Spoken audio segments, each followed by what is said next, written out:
یہ چیز بیان کرتے ہیں کہ بیجا تفتیش سے بچنا، بیجا تفتیش سے بچنا یعنی مسلمان کا مال جاننے کے لیے کہ اس نے حلال طریقے سے کمایا یا حرام طریقے سے کمایا، تو اس کی بیجا تفتیش کے اندر پڑنا نہیں چاہیے، بلکہ ہو سکتا ہے کہ اگر اس کی آپ کی تفتیش کرنے کی وجہ سے اس کو کوئی یعنی دل کو رنج پہنچے، تو کوئی تکلیف پہنچے، تو ہو سکتا ہے کہ آپ کو اس کی وجہ سے گناہ ملے الٹا، اور یا ہو سکتا ہے کہ آپ کو اس کے حالات جاننے کے لیے اگر کسی دوسرے مسلمان کے ذریعے سے اس سے کوئی بات پوچھوانی پڑے، تو ہو سکتا ہے کہ آپ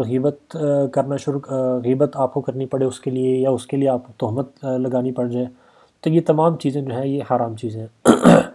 اور اس وجہ سے یعنی بیجا تفتیش کے اندر پڑنا جو ہے وہ نہیں چاہیے، وہ الا یہ کوئی چیز اب واقعتاً آپ کے سامنے خود بخود سامنے ظاہر ہو کے سامنے آ رہی ہے، تو اس صورت میں ٹھیک ہے وہ۔ اس کی مثال ہمیں رسول اللہ صلی اللہ علیہ وسلم کی اسوہ سے ملتی ہے کہ آپ نے اپنی باندی بریرہ کا وہ کھانا جو کسی مسلمان نے ان کو صدقہ دیا تھا بے تامل کھا لیا، اور صدقہ دینے والے کے مال اور حال کا تجسس نہ فرمایا۔ البتہ جب آپ مدینے میں تشریف لائے تو شروع میں جو چیز آپ کی نظر کی گئی تو آپ نے یہ ضرور پوچھ لیا کہ صدقہ ہے یا ہدیہ، یہ بھی صرف اس وجہ سے کہ صدقہ کا مال آپ کے لیے حلال نہ تھا، اور اس سوال میں کسی کو رنج اور تکلیف بھی نہیں پہنچ سکتی، کیونکہ صدقہ اور ہدیہ دونوں ہی ایک صورت ہیں، صرف دینے والے کی نیت اور محل و مصرف کا فرق ہوتا ہے۔ اس سے تفتیش نہیں فرمائی کہ کس طرح حاصل کیا، کہاں سے حاصل کیا۔ آپ کی عادت تھی کہ جو مسلمان آپ کی ضیافت کرتا بلا تعامل قبول فرما لیتے، اور کبھی منقول نہیں کہ آپ نے سوال کیا ہو کہ تمہارا مال کس ذریعے سے حاصل ہوا،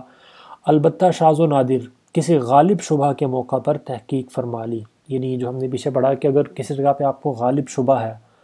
اور آپ کے لیے کھانا یعنی وہ ایک طرح سے ضروری ہے کہ آپ، تو پھر آپ کو وہ تفتیش کرنے میں حرج نہیں ہے، لیکن وہ بہت شاذ و نادر ہے وہ۔ بازار، اب اگلی چیز بیان کرتے ہیں کہ بازار کی چیزوں کا حکم کیا ہے۔ بازار کی چیزوں میں اصل حلت ہے یعنی وہ تمام چیزیں حلال ہیں، ان میں بھی شک نہیں کرنا چاہیے۔ رسول اللہ صلی اللہ علیہ وسلم اور تمام صحابہ رضوان اللہ تعالیٰ عنہم اجمعین سفر میں بازار سے تمام ضروریات کی چیزیں کھاتے اور خریدتے تھے، حالانکہ ہم یہ جانتے ہیں کہ سود اور لوٹ مار اور مال غنیمت میں خیانت کیے ہوئے مال بھی بعض اوقات بازار میں پہنچ جاتے ہیں،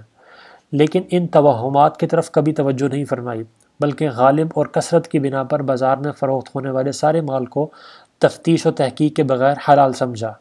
اس طرح ہمیں بھی بازار کی تمام چیزوں کو حرام نہیں سمجھنا چاہیے، یعنی کسی بھی چیز کو حرام نہیں سمجھنا چاہیے، البتہ ناجائز اور حرام طریقے سے حاصل کی ہوئی چیز کسی شہر یا بازار میں بکثرت فروخت ہونے لگے تو اس وقت تفتیش و تحقیق کے بغیر خریدنا جائز نہیں ہے۔ یعنی اگر کوئی ایسا بازار ہے جس کے اندر ہمیں یہ غالب گمان ہے کہ وہاں پہ اکثر چیزیں وہ حرام طریقے سے آتی ہیں، جیسے مثال کے طور پہ ایک چور بازار کے نام پہ بازار مشہور ہے جہاں پہ یہ سب کو معلوم ہے کہ چوری کی چیزیں آ کے بکتی ہیں وہاں پہ، تو اب وہاں پہ ہمیں بغیر تحقیق کے تفتیش کے کوئی چیز نہیں خرید سکتے کہ یعنی یہ چیز جو بک رہی ہے وہ کوئی چوری کی ہے یا نہیں ہے، تو پھر وہاں پہ تحقیق صرف ہو سکتی ہے، ورنہ عام بازار کا حکم یہ ہے کہ تمام کی تمام چیزیں جائز ہیں۔